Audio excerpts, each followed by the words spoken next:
Yeah, Craig, I think 2009, and I hung in there, and treatment for um, cancer back then was a little more primitive than it is now. But thankfully, I had very good oncologists, but I knew that I couldn't keep going because it's a daily routine where we were in the RFU. It wasn't 9 to 5, and a lot of travel and that, and the energy. I was on hormonal therapy as well for prostate cancer, and they were monthly injections. Look, um, I'm not being light minded or hearted about it, but I empathise with women who go through the menopause because part of the side effects of the hormone therapy is the whole cascade of symptoms that are similar to the menopause. Right. Welcome to another episode of the Dare to Be Different podcast. And today I'm joined by Dr. Liam Hennessy. It's so great to reconnect with Liam. Liam was my former boss, probably about 25 years ago within the Irish Rugby Football Union. And Liam was a key figure, I believe a pivotal figure in the long-term development of Irish rugby, and in my eyes, an unsung hero. And Liam is also the founder of Setanta College, a school that is dedicated to sports performance and coach education. Liam, what a pleasure to get you in the room. Thank you, Craig, and great to see you again. And indeed, it is a quarter of a century. Yeah. Well, and around that. So. Yeah. As I sit here, I feel grateful that we spent that 2 years together when I was 26. And looking back on my career, I'm really grateful towards the way you mentored me over those years, because I know at the time that I was hungry, I was cocky, I wanted to be the best immediately. Sometimes I didn't listen, but looking back, I'm really grateful to you. Well, Craig, I was hungry. I was of the same ilk. I think we all were back then because we were somewhat Daniel Boone's. You know, there was a frontiers type of, context and atmosphere because you were setting standards that hadn't been set before. And we were pushing, and yet we were trying to manage and trying to get the right balance. So it was a great period. I look back with great memories on that period when, and again, I mentioned to you earlier on that famous March day in 2000 in France, when Brian O'Driscoll scored his 3 tries. Yeah. I mean, you were coordinating, managing. You were the fitness advisor, as we used to call back then. Yeah. And that was a beautiful period of transitioning to where the game has gone to now. Yeah, thanks for that. And Liam, there's a couple of themes that I want to touch on here. The first theme that I'd like to dig into is, you know, the vision that you had when you went into that role, because you were definitely in it for the long game. I was in it for the short game. I then left and I went to Bolton Wanderers and Wasps and so on, and you were definitely in it for the long game. So I want to talk to you about that, your vision and how that vision manifested. But I also want to talk to you about your journey over the past few years with illness, because I bumped into you a few years ago. I know that you had a cancer diagnosis a number of years ago, and I guess that's been difficult. But I also felt something in you when I met you. You know, it's almost as if you'd managed to turn pain into purpose, turn a crisis into a blessing. And I don't know, I felt a level of depth in you that maybe I hadn't felt before. And I want to maybe dig into any learnings that you've felt or experienced over that journey. Okay, that sounds, you're going back a bit, all right. And we can go back and then forward. Yes, whatever you wish. Yeah. So Liam, 1999, the year 2000, and you're getting ready to come home to Ireland. You'd been working overseas, and you came into a big role, as the director of fitness for the Irish Rugby Football Union. And I had an idea of the seeds you were planting then, and it's incredible to see the growth of Irish rugby. It's absolutely incredible. I cannot believe what is happening right now. I remember 1999 walking down the hall of the hotel before the Six Nations and seeing beer bottles and pizza boxes, and how things have changed. And I believe that you're a pivotal figure in the long-term development of Irish rugby. What was your vision when you came in? Well, I suppose it started long before that, because I always remember the first project I ever had in rugby was Trevor Brennan as a young 19-year-old. And he was with Bective Rangers. And Frank Smith, great Frank Smith, lovely man, who was a dynamo in Bective Rugby Club in Dublin. He'd asked me to look after Trevor. I just moved into Blackrock Clinic, working there in the clinic as an exercise physiologist with the Olympic team that was just after now Barcelona. So he was looking ahead into Atlanta. And so we started doing every test we could on Trevor and putting him on his program. And that's why I was working with Bective Rangers and with some great coaches there. Kurt McQuilkin's father, then Mike Ruddock, then Callie, some great coaches there. And that transitioned into a Leinster role. And again, that Leinster role was mid-90s. And that was the fledgling, I suppose, because it was just after the first World Cup in 95. That was the fledgling professional approach, even though players weren't paid. But the setup wasn't professional. The setup was just amateur. And there was no map either, There was no map. There was nobody had done it before. No, there was no map. But what was there, though, were the signs that from Stephen Abood, Stephen, who the technical director of Irish Rugby later, and now director in Canada, in Canada Rugby, and just come from Italy. He had been working as a coaching officer, and so we had gotten together, and Stephen asked me, look, would I come in and work with the National Academy, which had just formed in 93, 94. So yeah, absolutely. And the academies back then, it was a national one, and the players were drawn from all corners of Ireland and come together once a month. And then for weekends in Clongowes or in Santry, or even here in UL, coming together very frequently. They were coming from schools and clubs all around the country. So from 95 onwards, while I was with Leinster and still in the Blackrock Clinic, this was going on. So Stephen and I spent many a long hour discussing where rugby should be going, how it can get there, what's happening down under, what's happening across the water. And we would just chart a course really for the development of that player. Now, what player was that? That's the player that you would get as an age grade player in the club or in the school. So we started from literally 12 years of age. In other words, the entry to secondary school, or they just, you're leaving under 12. We left the under 12 or the younger player alone for that moment, but we picked up on that pretty quickly in 2002. So that was a genesis, I suppose. And so therefore then when Eddie Coleman and Noel Murphy asked me, I met him in Dublin Airport. I think I was coming in, I think it was somewhere after the Champions League final between Bayern Munich and Man United, and I was flying back that night and thought Bayern had won. And you were working with Bayern, weren't you? For a while? I was advising as a consultant. I remember that on the academy, the similar academy development.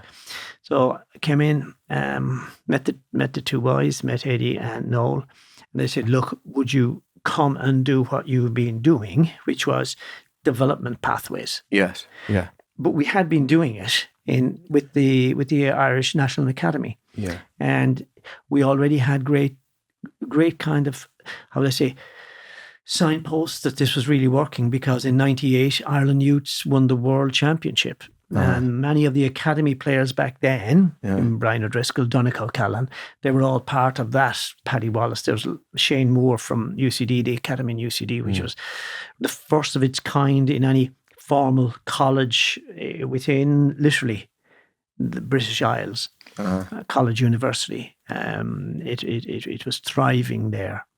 So we had that background, Stephen and I, and we had our vision was that, and I suppose it's best summed up, and apologies for saying it, but a great servant to Irish rugby, Donal Linehan, at a committee meeting in, I think it was late 2000, when I was presenting a report, and Donal said, Hennessy, you're all talk about this. How long is it going to take until we start to beat the best in the world and do it continuously and consistently? I said, 8 years, Donal. Now, the expletives from Donal were impressive. He said, 8 years? What are you talking about? It's going to take this long? Yeah. This is 2000. And I said, well, yeah, because the players just coming through now, it was a basic academy approach, but the academy needed to be full-time. It didn't need to be once a month or getting together on occasions. It needed to be embedded in the players' daily lifestyle, basically. So I think 8 years I was out by a year. I think it was 9 years later we won the Grand Slam. But along the way, there were great signposts of we're going in the right direction. Not from a point of view of the senior squad, I might add, but from a point of view of the development of the player coming through. So the whole vision was, it was a root and branch. It was bottom up, top down vision that Ireland would have a breadth of players in the next generation that would be supporting the national team. And they'd come from the 4 provinces, and they'd come from the 4 provinces. They'd be from an Irish base, from schools and clubs throughout Ireland. And I always remember later on trying to summarise it as a pair approach with education. Pair squared, educate. Pair squared is plan, implement. PAIR, plan, agree, implement, and review. So plan, agree, implement, review. The plan was easy.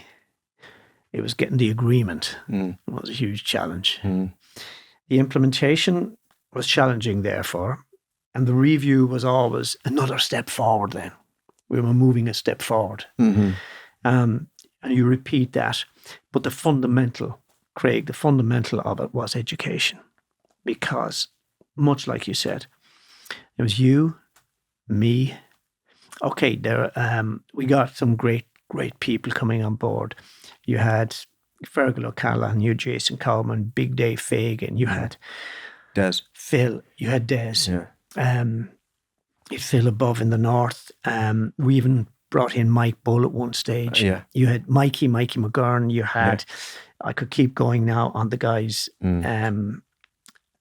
But we had such great individuals who, through not accident, but through their own drive and commitment, had learned skills, had learned about individualizing, had learned about building strength, building power.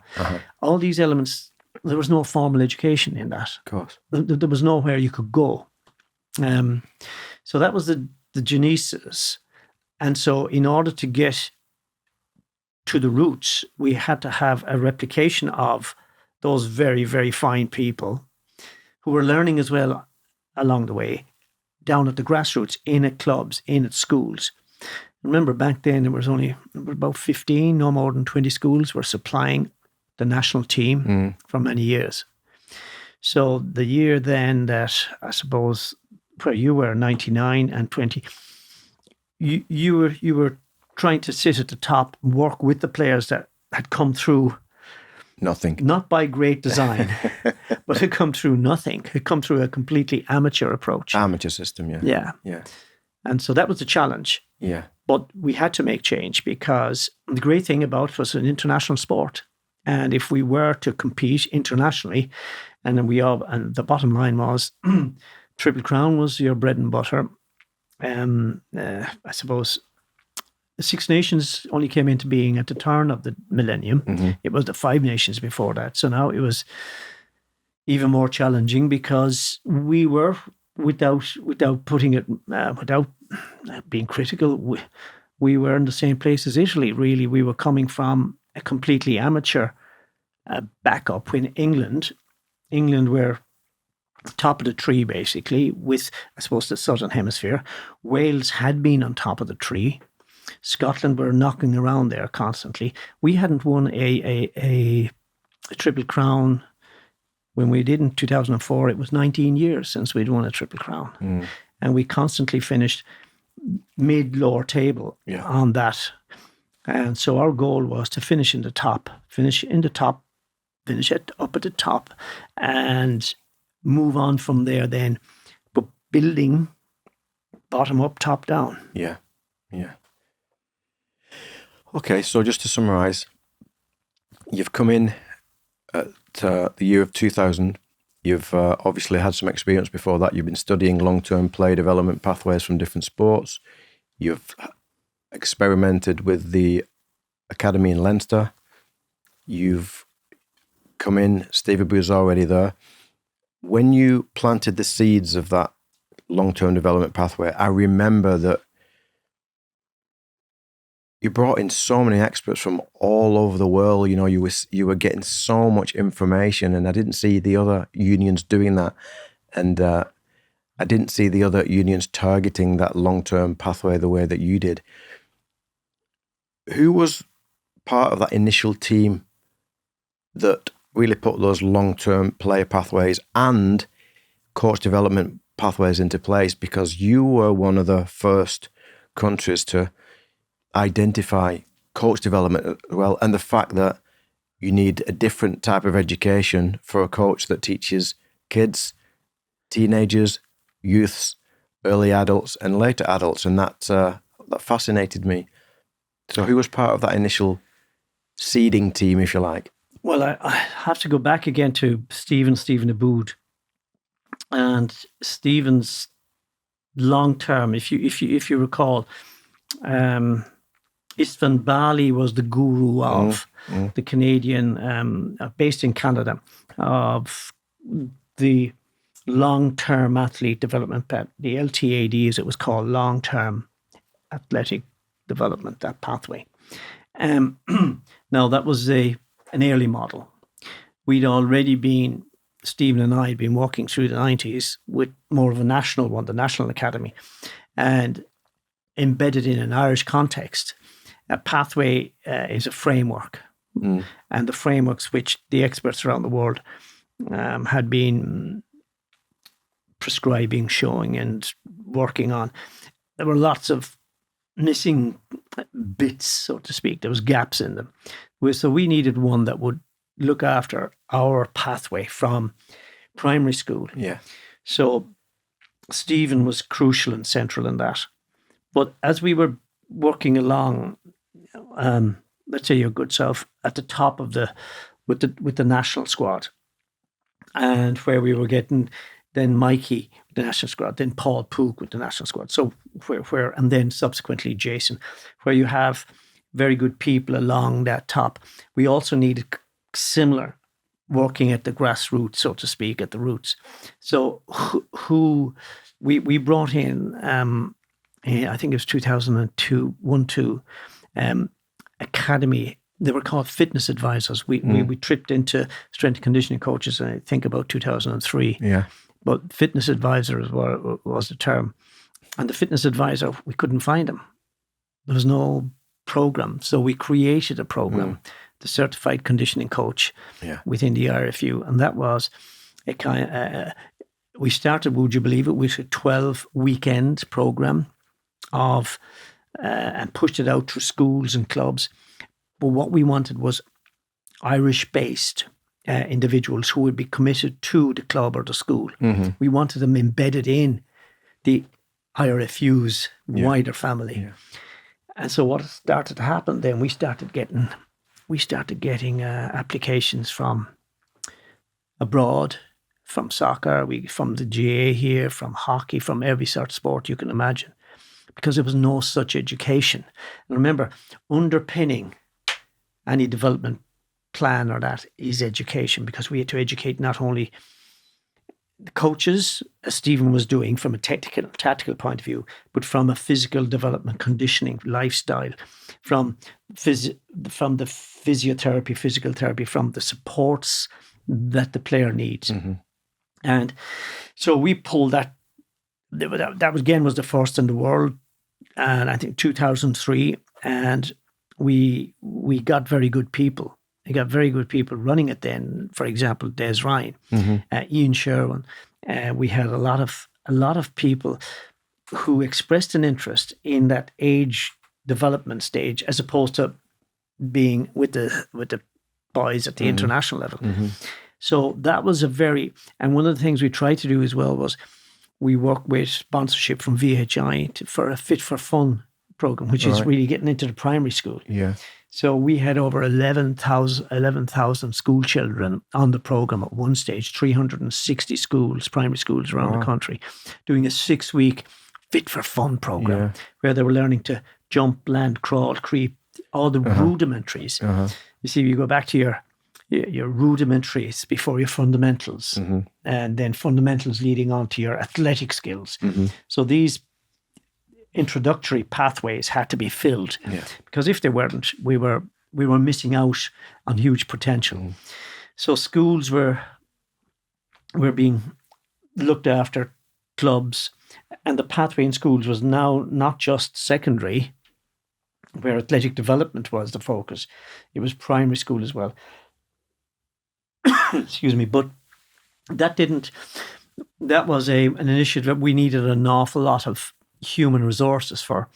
And there was always this conflict, and because, well, you can't just, we had to educate people first, and then you to hire them.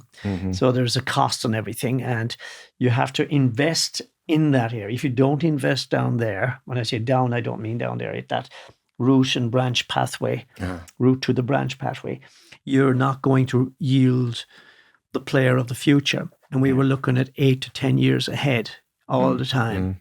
So the profile that Brian O'Driscoll was building, Peter Stringer, Donegal, Callum, Paul O'Connell, and Mallow Kelly, their profiles, which you would have well known, well, they were going to be for that era. We wanted more athletic profiles then following them. And that's where the critical initiative, I think, was, and I always remember it, Mick Dawson was a great chief exec in Leinster, and Michael Cheka was the coach. And I went in and persuaded him to release Big Dave Fagan. He was expert in lifting. Dave and I competed for Ireland in athletics years and years previous. And Dave, you was pole vaulting, he was shot, right? Yeah, he was throwing. He threw everything that he could get his hands on. And then but he was an expert coach in lifting, weightlifting. And going back to what you said, we'd already been bringing in. We had the Olympic super heavyweight silver medalist from Seoul, Martin Zaguiega. Martin would come in regularly and would coach the coaches within the CCC, and continued on later within Setanta. Andreas Schlumberger. Andreas has just moved on from Liverpool. He was their performance director. He's gone back to Germany. So Andreas will come in and focus in on injury risk reduction, rehabilitation, but safe training. We'd exactly as you said, we'd bring in people that we felt, okay, they can help. What can they help? Can help to educate the coach here in a very practical way with the methodology. Sports science was a new kid on the block as well, but the problem with sports science was it was science. The bridge with being translated into practice wasn't there. That wasn't being filled.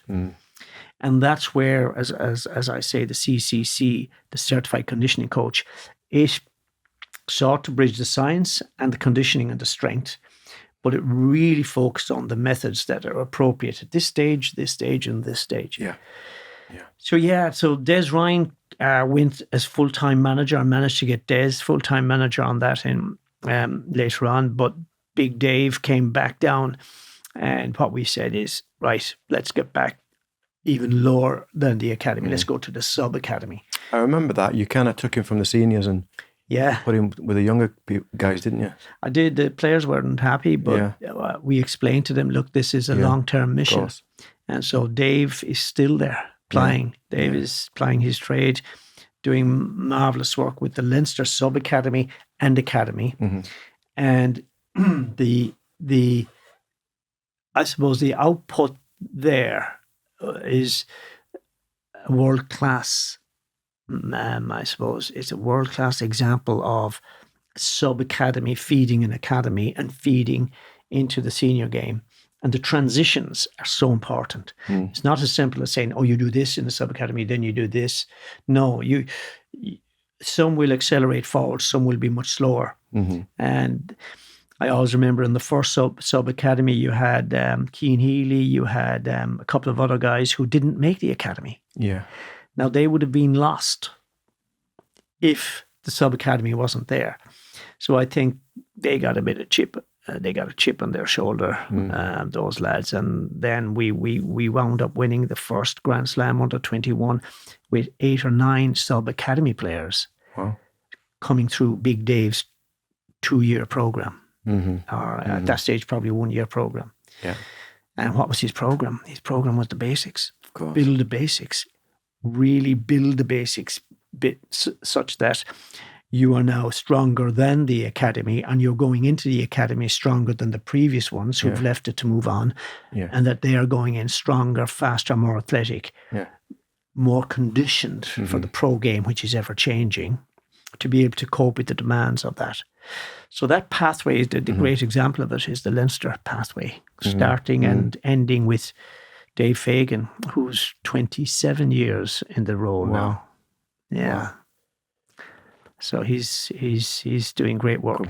Good man. And it's not, I mean, Dave has his assistants, Dave has his coaches, and they work together, and they're integrated into the school system and the clubs, and they have their regional get-togethers and they have their holiday get-togethers. So what you're seeing is a pathway from which we'd always hoped, even though it was in the plan, a pathway from. And again, this nonsense that we had to deal with, we had to deal with so much nonsense, and which is, if you're lifting weights, you're going to stunt your growth, or you're going to slow down, or... I remember those days. But getting over that, you had to be sensitive and you had to be mindful. And so lifting was done with a broom handle. Yeah. To learn the technical for the snatch or the clean or the hang snatch, whatever we were doing. And it was a technical model that was being applied in the early stages. And jump and land. I mean, jumping and landing is excellent for everybody. Yeah. The impact and the development. Yeah. And to do that in school setting, to use broom handles to... Yeah. And then, so that when they'd come to Dave, out of a school, the foundation was already there. And then that growth of the S&C coach in schools rugby, in particular in Leinster, has been a huge, has been a huge source of players for not only Leinster and other provinces, but also for the national squads. And sad to say that the same commitment wasn't there in other provinces to do the provincial academy as was there with the Leinster academy. And it's not a resource thing. It's not a financial thing. It's a commitment from above to really support it and to work with the schools and the clubs. So there's a political element to driving a successful program as well. as well as many, many, many challenges. Early 2000s, not that long into professionalism, teams around the world are starting to kind of create some routines and habits, and everybody's lifting, everybody's doing contact conditioning, sprint training. And I remember within your pathway, especially with the young ones, but also with the teenagers and the youth, there was a big push towards movement efficiency, and me at the time, an S&C coach, I could lift, I could run, I could demonstrate, I could do contact conditioning, and I'm looking thinking, is that the right approach? Obviously it was, and obviously there was a method behind that, and the link between movement efficiency and skill acquisition. Can you talk about that pursuit? Yeah, that's a great question, Craig, on that in terms of movement efficiency. Let's not lose sight of that, because it is the fundamental of all the other athletic skills. And if that movement efficiency isn't there, now what exactly is it? Well, I suppose Dietrich Haar from 1982, he was an East German. And remember, this is 1982 now, way back. And I'm not saying I was studying actually him back then. I didn't get a chance to meet him, but he underpinned all his what came next. The Eastern Bloc countries, the GDR, they underpinned everything with movement efficiency. Yeah. Judah Bompa later on took on that. Even Carmelo Bosco, the great neurophysiologist down in Italy. And so what was happening around in the world of sport was there was a recognition that if you're to move on, be it whatever sport, Alberto Tomba, the great downhill skier from Italy, who was Carmelo Bosco's protege as well, probably. Even Pietro Manea, the great sprinter from Carlo Vittori, his coach. The movement efficiency. And movement efficiency that links now within what we have, where the broader your base of skilled movement. And we were seeing it as well. We're seeing with guys like Brian O'Driscoll as he was going through college, secondary school. Brian was small and didn't make the senior cup team. Brian went into, sorry.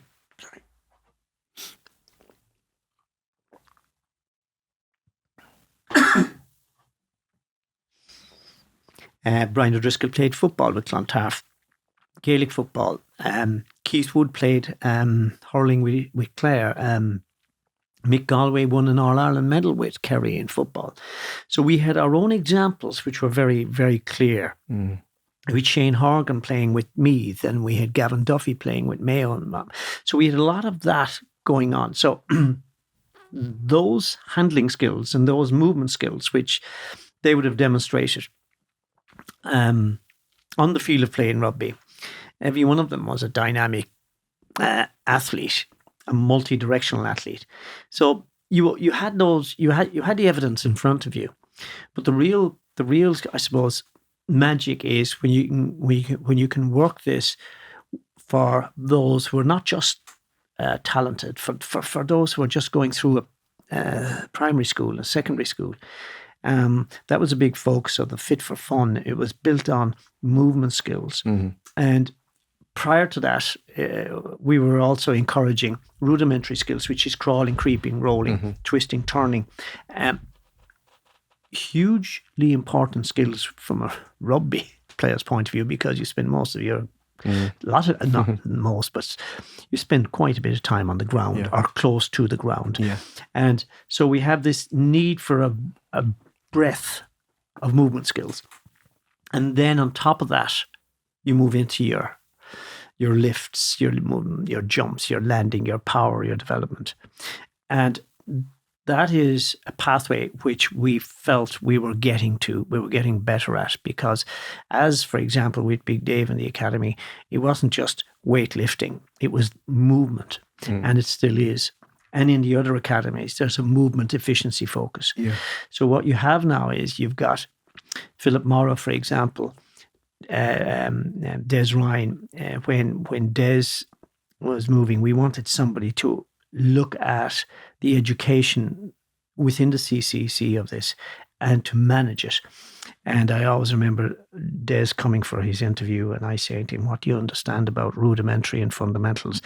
And it was the first time Des had heard of that from his own background. So we agreed that he'd go on a course and literally learn and immerse himself in this whole area of fundamental movement skill. And so Des championed that, and he brought that forward through the CCC. He's achieved a decent level of mastery in that area, hasn't he? He has. I mean, when he wound up in Arsenal running the academy there, I mean, he was still drawing from, and Paddy, who's still there, still drawing from those fundamental, rudimentary movement efficiency pathways of development and skills. So, so that's the movement efficiency. It's a pathway of development that didn't originate with the, let's say, Istvan Bali's theories. It was, you go back to 1982 to Dietrich, and then you go back, I can go back even to the 1930s or 20s, probably 20s, from Bob Tisdale, a great Irish Olympic athlete, gold medalist, 1932 Olympics in the 400-metre hurdles with Dr. Pat O'Callaghan. I still have it. It's one of my older books. It was published in 1935. But that has a huge section on just movement and building it through climbing, through activities, often activities now that are considered not safe, but activities that would have been standard way back, dare I say, nearly a century ago, actually a century ago. Yeah. Whereas modern, I suppose, times, 70s, 80s, our children weren't being exposed to that. Our physical education program in schools wasn't catering for that, and it was something that had to be filled. If physical education in schools wasn't doing it, where were kids getting this? They weren't getting it in the sports clubs because the coaches didn't know about this. Now you have your fundamental movement skills programs and you have your challenges in this, which is great to see. So there's been a lot. There's been a lot that has, I suppose, grown organically, but with key people along the way. So yeah, when the academy. When the academy was being looked after well by key people, this area underneath needed. So this is the top-down, bottom-up approach that I spoke about. And it takes time. It took time. It's still in need of much servicing. Yeah, of course. Particularly now with post-COVID, with COVID and the more, I suppose, and I can understandably so the need that parents have to make sure their children are safe and they're protected while they go through, I suppose, physical activity as youths. But it's now coming in and being embedded across all sports, this fundamental movement approach. Of course. Okay, so early 2000s, you've managed to convince the powers that be and a lot of the coaches that this is the way for the future. That wasn't easy, but your plan's in place. Even though Ireland at the top is still not winning, your plan's in place. When did you start to gather momentum and when did you see the early signs that these players were coming through? Yeah, we mentioned earlier on, we mentioned the 98 team, coached by Declan Kidney, who won the World Youth Rugby Championship. And as I said, many of those players had come through the National Academy in Ireland and were also coming through the UCD Academy. So what you had was, this is because they had embraced, they were going through that similar type of methodology and principled approach. And you were seeing these are wins. These are nice wins. They may be isolated, but they're pointing in the right direction. You had 2000 where you were involved. That monumental game in Paris where France. Brian O'Driscoll scored his 3 tries, and that was the first time in 25 years we'd beaten France in France. And what was happening there, you see, if I dare say, was you have the branches in the top of the tree being well serviced there. Yeah. And then you're looking then at, as I said shortly afterwards, under 21 Grand Slam, Right. where Dave Fagan's sub-academy heroes, literally, who weren't deemed good enough for the academy, were coming through. So you have all these signs and really nice wins along the way. It was going to take time. If you take Donegal, Callan, Peter Stringer, Brian O'Driscoll, Gordon Darcy, if you take Dennis Hickey, all that era, and the previous generation of, let's say, Mick Galway, The Claw, Keith Wood, if you take all those, Paddy Johns, yeah. Gary Longwell, if you take all those, David Humps, even though David probably would disagree with that, he probably thought he was more in the mold of Ronan O'Gara. But so you can see the generation kind of moving forward. Yeah, of course. With its athleticism, with its skill competencies and all of that. Yeah. So you can see that happening. Now, remember, there's a good 10 years, and probably if a player comes through at 21, 20, 21, 30, 31, even though Donica and Stringers were in their 40s when they retired. And again, that's another nice reflection at some stage. Yeah. Does a broad base of development confer longevity? There are case studies that would say yes, and then of course life and injury gets in the way. But Donica, we'll say, and Peter were largely injury free throughout their careers. Now, so you draw that. I won't say that pathway, that step ladder pathway. It's not quite like that, because there's a lot of ups and downs in that. Some players will have the misfortune of perhaps injury. We'll remove them from the game. And in that as well, we do know, and this was a core element of our original plan, that there had to be a research base that we were drawing from in Ireland, not just drawing internationally, but which is important, as to the factors and the incidence of injury. And there had to be a control in the workload and in looking after the welfare of the player. And back in the early noughties, we sat and discussed, and there were a couple of key items, and we had a lot of interesting discussion at the representative games committee meetings and with coaches, trying to reduce the game number for the player, because it was very obvious. The more you played beyond a certain level, the greater the workload, the greater the attrition, the greater the perhaps, and it's arguably so, the exposure to injury. But certainly from year to year, you have less period for development if you were playing 30 plus games in the year. Yeah. So this was a great challenge, and it was one that we really, really went for. And I always remember a lovely evening in the Midlands in Ireland where, in the early days, Warren Gatland and myself sat. It was prior to that game in Paris in March. I think that was was France the last game of the series? Can't remember. Maybe. It was in and around Patrick's weekend anyway. Yeah. But we'd sat with the clubs of Ireland. I remember at that stage, the players were still back with the clubs when they weren't playing. Of course. For their province or for or in camp for Ireland. And their game number was going up and up and up and up. And remember, you had end of season tour and you had the autumn games. So what was happening was, we had evidence.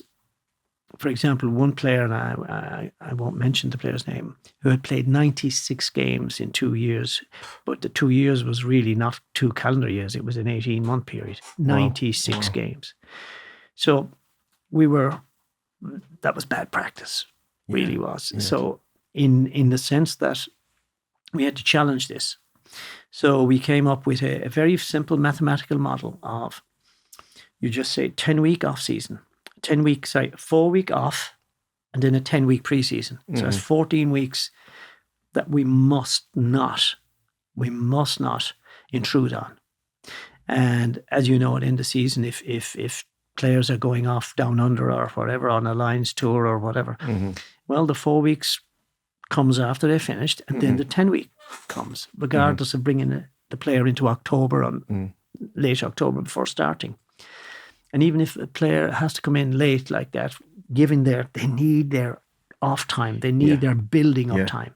So we calculated that it was going to take 5 to 6 years of good periodized planning like that. With developmental windows. With the development windows, because remember, that's 40 weeks over 4 years.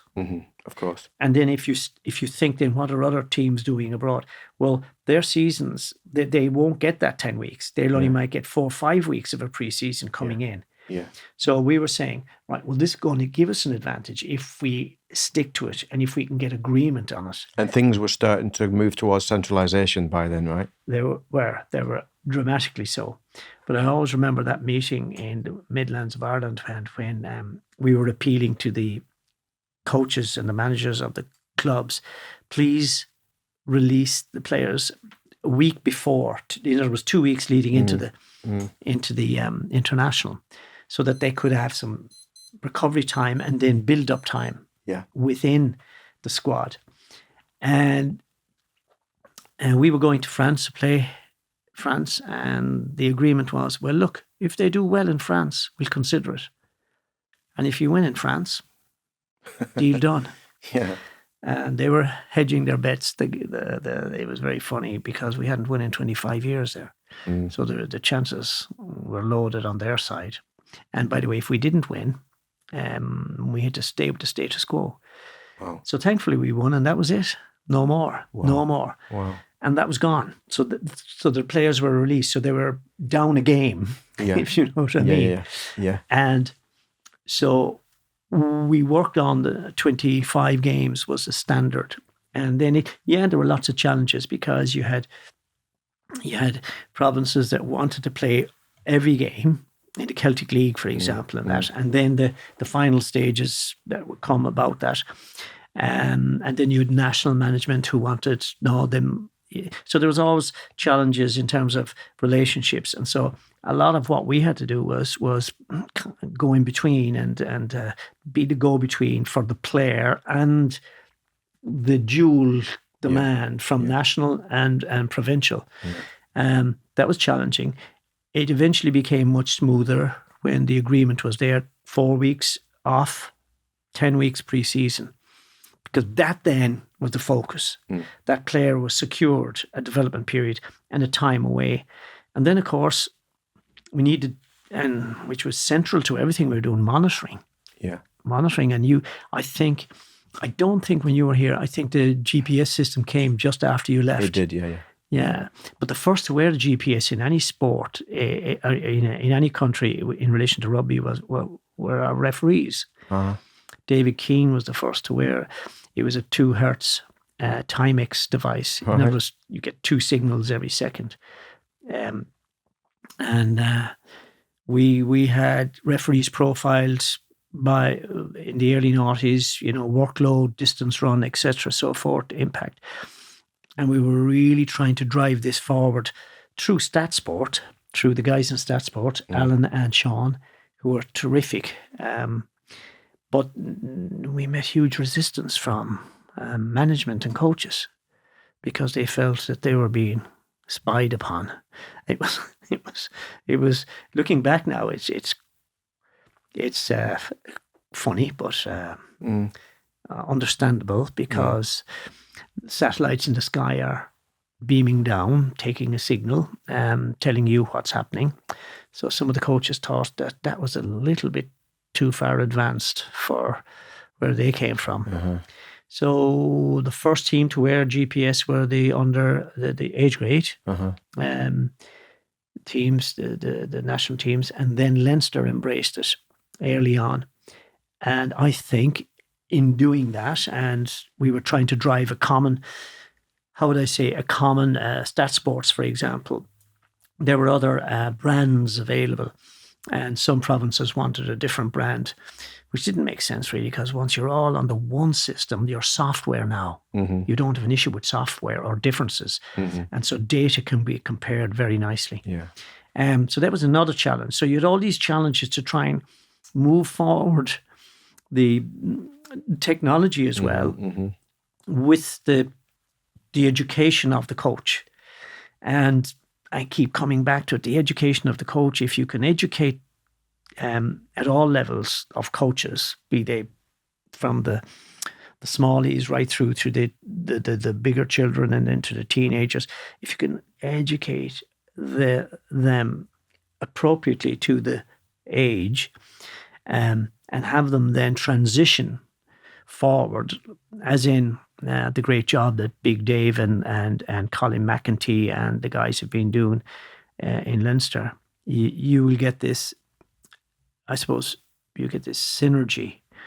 I'm not saying you have to work at it, but if you get the education along the way and the embracing of new ideas, perhaps new methods, but as my good friend, the great AK, always says, methods are many, principles are few.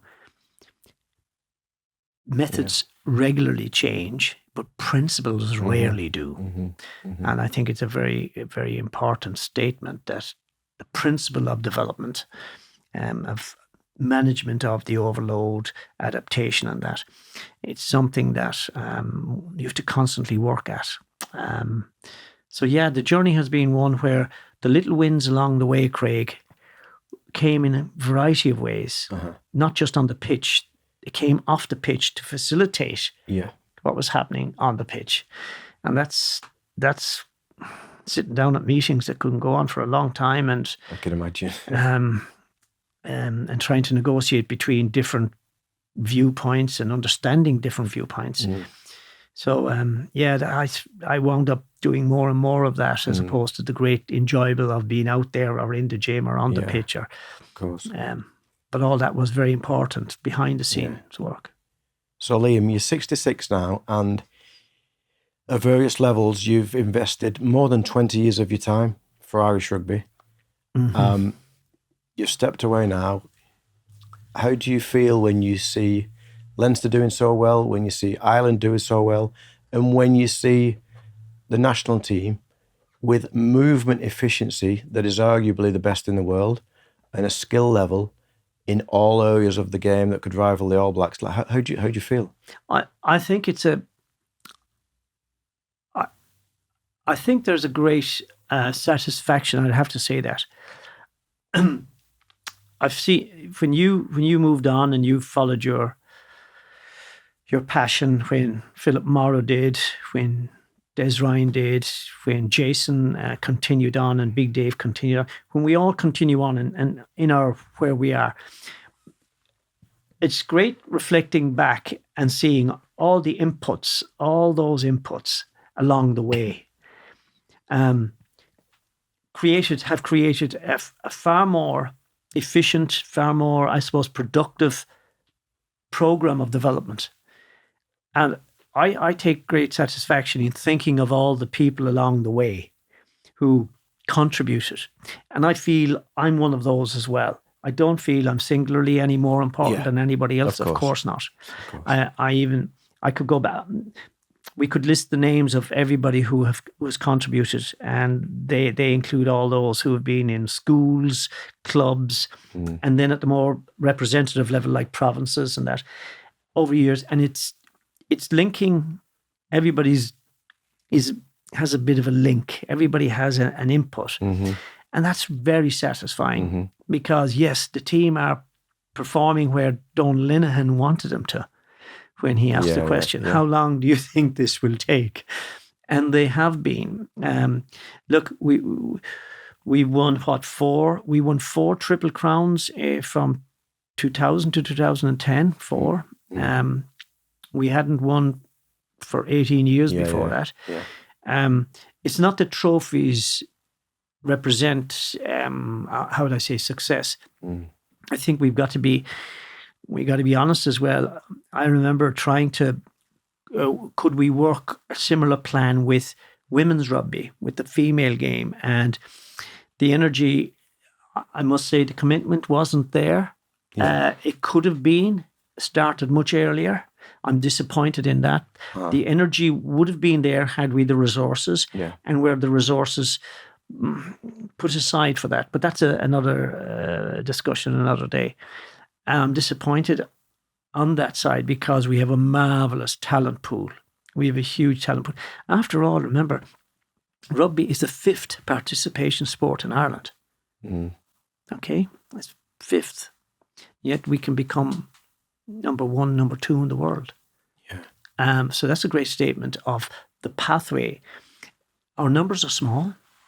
Our numbers are very small. And so you've got to do things, you've got to be mindful that we're going to always be at a disadvantage. 10 times more the players in the UK than in Ireland, or sorry, in England than in Ireland, 10 times more in France than in Ireland. Yes, we can rub shoulders with the All Blacks, who have a slightly more playing pool than we have, but similar in size. So what we're looking at is a system that suits Ireland, and hopefully will continue to be evolved, Craig. And there's great satisfaction in knowing that all the people along the way, I'm part of that journey. I was part of that journey as well. You invested so much time and effort into your role within the Irish Rugby Football Union. I know how hard you work. I know how committed you are, and the attitude that you've got towards building something. And then around about 2009, you were diagnosed with cancer, right? And then 18 months later, you were forced to leave the IRFU to go undergo treatment. And from speaking to you a few years ago, I'm aware that that's been a roller coaster over the years. I'm interested to know how that journey's been and what you've learned about yourself during those times, and if your outlook on the world has changed, if your attitude towards yourself has changed. What's changed, if anything, over those years of in and out of treatment?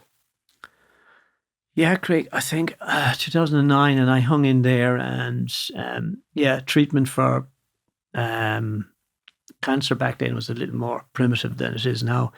But thankfully, I had very good oncologists, but I knew that I couldn't keep going because it's a daily routine where we were in the RFU. It wasn't 9 to 5, and a lot of travel and that, and the energy.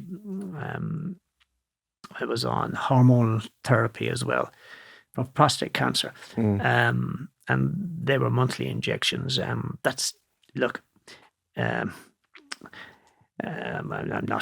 not being light-minded or hearted about it, but I empathise with women who go through the menopause because part of the side effects of the hormone therapy is the whole cascade of symptoms that are similar to the menopause. Right. But going through that, there was one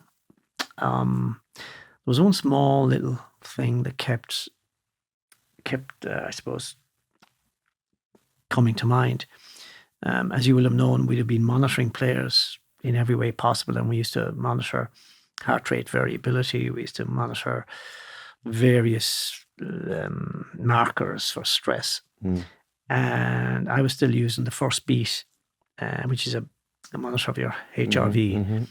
And my results from after being diagnosed with cancer, because I had a very high PSA level of 39, and I was inoperable for that. So I just had to get on the radiation therapy quickly. I had to get on the hormone therapy. But my HRV figures were just going in the wrong direction. So I said, okay, this is the vagal nerve. So I studied this, and I wanted to know what's happening. Am I being stressed by the disease, or am I stressing myself to complement the disease, so to speak? Yeah.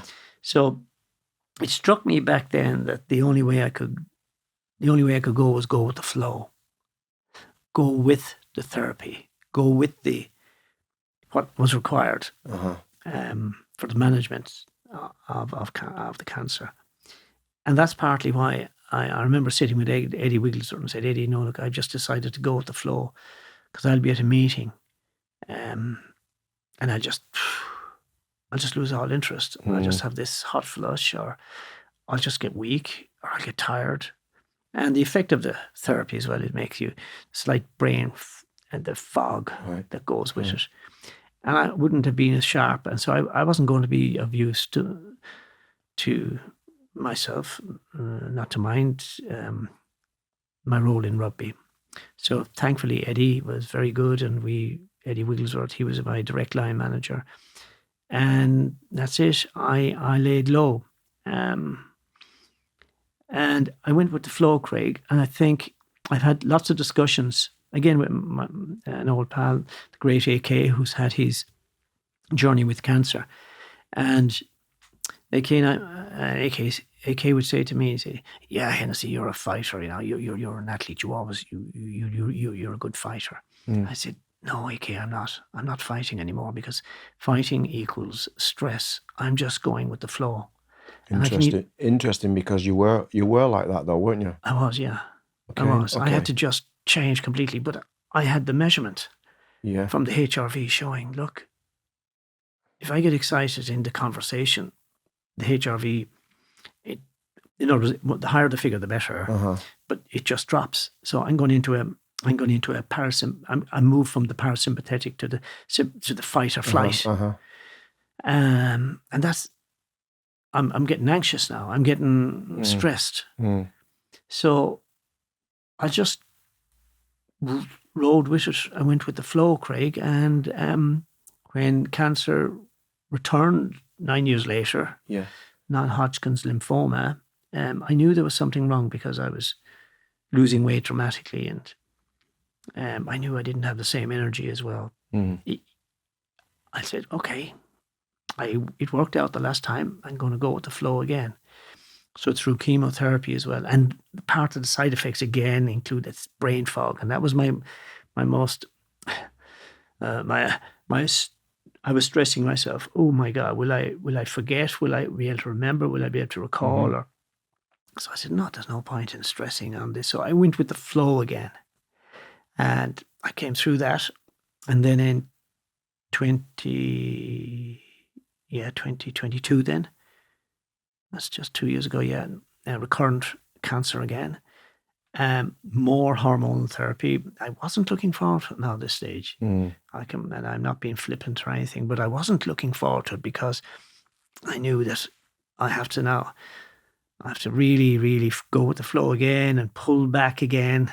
So this is my third time now, how will I say, going with the flow of what has to be done, and accepting and not stressing myself. I'm sleeping well at night simply because I think I just go with the flow. I accept the symptoms that go along with what I have. I know this is ongoing. This won't change. This will be ongoing for the rest of my life. And in order to be capable of, I suppose, being able to kind of benefit from the therapy and that, I've just got to ease back, go with the flow. I'll fall asleep and I'll get tired. I must go to bed. I must sleep. I must listen to myself. But I have been doing that, and I think that's helped me hugely. The same drive that I had, as I mentioned, there wasn't enough hours in my day way back. I was looking for 28 hours out of the day. Of course. I was always saying, why have we bank holidays? I mean, why do we shut down? But now I realize, we must take our holidays. We must take our time. We must go with our flow. And if we're pushing, and we were the ones that were constantly monitoring overwork in our players. And we were the ones, ironically, pulling back and saying, no, this is the threshold level for that. Your workload, you're getting into an orange zone now. The orange light is flashing here. Pull back. And that's what I've done. I've kind of heeded all those principles of, look, go with the flow. And I think it's benefiting me. Thanks for sharing that. It's touched me, and also it fascinates me that you've gone with the flow, because if we look at the mainstream approach to cancer, it's the fight against cancer. You know, and like it shouldn't be there. It shouldn't be happening. Let's fight against it. Let's battle. Let's go into war with the cancer. And it's really interesting to see that you kind of took a different approach. And it's also interesting to know that you were a workaholic in some shape or form, from a place of love, because I know that you loved what you do immensely, immensely. And then the warning signs come when you've realised that that approach isn't the approach to illness. So that's fascinating for me. Has your mindset changed in any way over the last 20 years? How different is your mindset now and the way you look at life and what you value compared to when you're on that treadmill of pursuing success? Yeah, that treadmill. I mean, that's it. That's as good a metaphor as you'll get, I think. I said to you, there weren't enough hours in the day. I'd wind up at 9, 10 at night time saying, there's more to be done here. We got to get this report done and get that. The day wasn't long enough. So that's a treadmill. That's constantly. Whether that was a factor in something in me saying, okay, we just got to stop. I don't know. I don't think so. But the mindset of that mindset of go, go, go, it had to change. But it changed in a very small way, as I said to you, from the simple monitor that we were using from first beat, the heart rate variability, which we'd been using for decades. And I was just monitoring mine and just noticed I'm more stressed now. Is it because of the disease or is it because of my mindset? And so I decided just to do the simple meditative processes that we were doing for years and decades, breathing, relaxing, looking into the distance. So you were using self-regulation methods? Yeah. Fascinating. Just to see where my score is going to get any better. Keep you out of the sympathetic zone and it happens. It happened instantly. And then we were always getting the guys to get into the cold baths and do that recovery. Yeah. The recovery became, which it was and still is, a huge part of the program. But the recovery is not just immediately post-exercise. It's that relax, it's that pull back, stay out of the, just turn off. Padraig Harrington, great friend and golfer, obviously 3-time major winner. Yeah. Padraig gave a talk to the rugby lads way back in 2009. Right. Just as they came in to win the Grand Slam. Now I always remember that down in Enfield. And when he came through the players' lounge, where the players' room where they sit and have a cup of tea and have a crack and play table tennis or read a paper or whatever. And he noticed all the newspapers there. And when he went in and he met the guys, he was telling me, he said, I've just seen a lot of newspapers there. And he said, do you read those? What do you do? And then he asked them, do they read about themselves after they've played? And all the hands went up. And he says the last time he read about himself was when he was 19 years of age. And as he said, why would you bother reading something from somebody when the only one you should be really taking feedback from is your coach? Yeah, certainly your wife. If you're married, you have to, or your mom. But the only one that is your close-knit group. They're the ones that will give you feedback about how you performed or what's to be done. But everything else is just a distraction. And he was even mentioning that that can only make you stressed. That'll only stress you out if you get a bad review or whatever. Yeah. So it was at that time, in around that time as well, I was saying that I had been diagnosed, but I was still involved. And I said, yeah, that's part of it as well, isn't it? You expect you're in the, you must pull back. You're out there in front. In order to recover from the game, you must pull back. You must let the journalists, let them say what they want to say.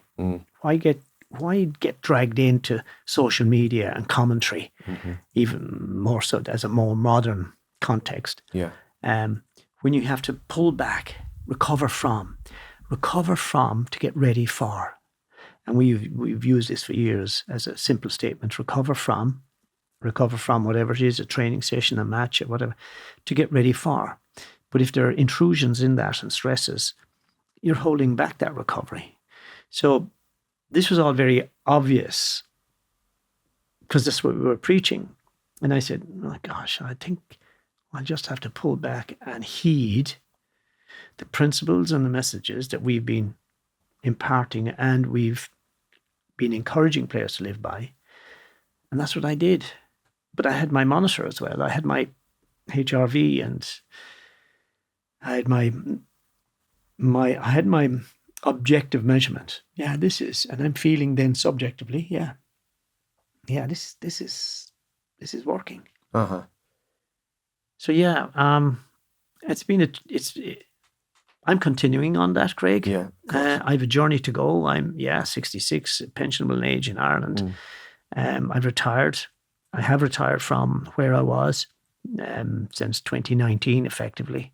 Yeah. But that was to manage the next stage of my cancer, which was the chemotherapy, and then all that goes with that. But look, yes, the fight against cancer is an interesting word. I'm very lucky. Ironically, an oncologist mentioned to me that I should be grateful for COVID for what it's done. It has allowed pharmaceutical companies to concentrate on the development of variations of medication, etc., to treat all sorts of diseases, one of which is cancer. Yeah. And that has resulted in variations that I can move on to when the drug I'm on becomes less effective. Right. So I say, wow, that's interesting as well now. Yeah. And I know, COVID destroyed lives. I'm fortunately one whose life it is probably going to help and prolong. Yeah. Okay, Liam. Just got one final question to ask you, if I may. What is your relationship these days to the idea of dying and death? And has that changed since you were in your 40s and your 50s? Wow, that's an interesting question, Craig. Who was the poet? Was it Dylan Thomas? Old age should rave against the dying of the light, words to that effect. He was, I think, the poet was saying, do not go gentle into that good night. You should fight against it, the dying of the light. Now, I've always had that ringing in my ears. And more importantly, for the last 2 decades, since I first got diagnosed with cancer, I've been quite the opposite. I would go nice and gently into the dying of the light. And I wouldn't, Deepak Chopra is one of the most fascinating medical, I suppose, alternative mind, body, spirit. Mind, body, spirit, yeah. And I've listened to Deepak's, read some of his work, not all, because I think he's about 190 books, but I haven't gotten around to anything near that. But he's kind of, I suppose, stream of consciousness tells us that, you'll move on. But you never really die. There's something left. And again, if I can think of my parents, their parents, we remember them in company. We remember them in jokes and in telling stories. And that perpetuates a life as well. That gives a meaning. That gives more of a meaning than, and I'm not deeply religious, but I would think I'm more spiritual than religious. Yeah. But that gives a meaning when people talk about, do you remember when that happened? The clown, when he did that, or I love the notion that might be going on, not for long. It won't go on for long, but we still remember and recall people from our families, basically. And if we get a few more years of that when we pass, that's nice to think, there's somebody we did good, or our poorer moments might be recalled probably more frequently. But no, I do not go gentle into that good night. No, I will go gently into that good night when it comes, and when it comes. But I'm not. I think I'm working towards not being stressed and draining the battery. I like to keep that battery.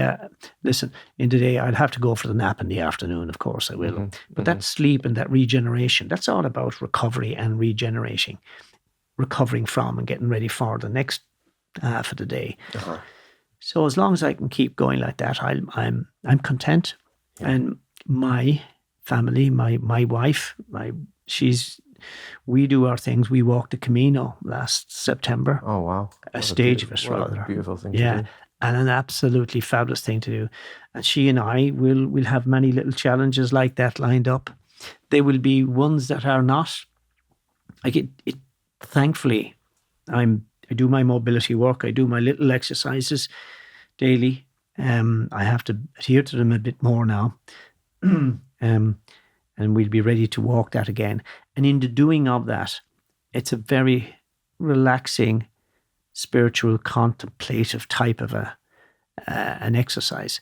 Now, we could do it here in Ireland because we have many beautiful walks. The only problem is the weather. And if we got that a bit right this summer, I would look forward to that, because she and I, Mary and I, would go do our little rambles. And we talk during it, and we talk about all sorts of interesting stuff, and we don't talk during it. Yeah. But it brings us closer to, I think, ourselves as well, doing that. And I think it's free. It's out there. Yeah, it's course. Nature. Of course. And I know you've been part of that very good movement to encourage more mindfulness in people. And a reconnection to nature. And a reconnection out there to nature. Yeah. Which is... the real battery. It's, to charge the real battery. And it does. And look, the great movement in terms of cold exposure, I mean, we see it here in Ireland as well. You were talking about that 25 years ago. We were doing it 25 years ago. I mean, when we didn't have the ice baths, we had the cold shower, and we had the routine of that. And cold shower on top of the head. And then we had the cryotherapy that we both went through, which was a fascinating, the whole body cryotherapy. That was fascinating. But all those exposures do have impact in a positive way once they're balanced and routined. So look, I will go gently into that good night when the time comes, I hope. Great. And would you say your journey in and out of cancer treatments and in and around that has made you more spiritual? Has it reconnected you to the essence of who you are on a deeper level, to the spirit of existence? Would you say you would be as spiritual now if you didn't ever have cancer? I don't think so, Craig, to be honest. I do remember many, many years ago, about 35, on a skiing holiday, getting lost and getting caught in an avalanche. And I was very, very lucky. I started saying the Hail Mary. But I stopped after the first part of it.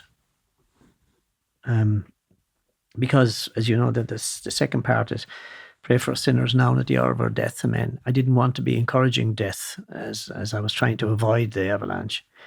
So the first half of the prayer I keep saying now, and I pray like that. And I only say the first half of the Hail Mary. And I do pray and I give thanks. Again, in old Irish tradition, if you're in a new place, and the first place you should go to in a town or a village that's new to you is look for the church and go in and say a prayer. And I would do that. But the prayer is to give thanks, firstly, and then for all those who are ill that I know of, to light a candle, and then to ask for the family and friends for their good health, the continued good health. But to give thanks more than anything, because with everything that's happening all around, I feel giving more thanks. It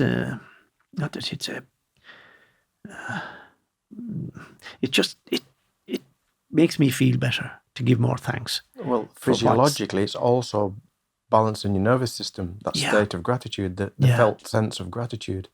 Yes. It's a balancing emotion.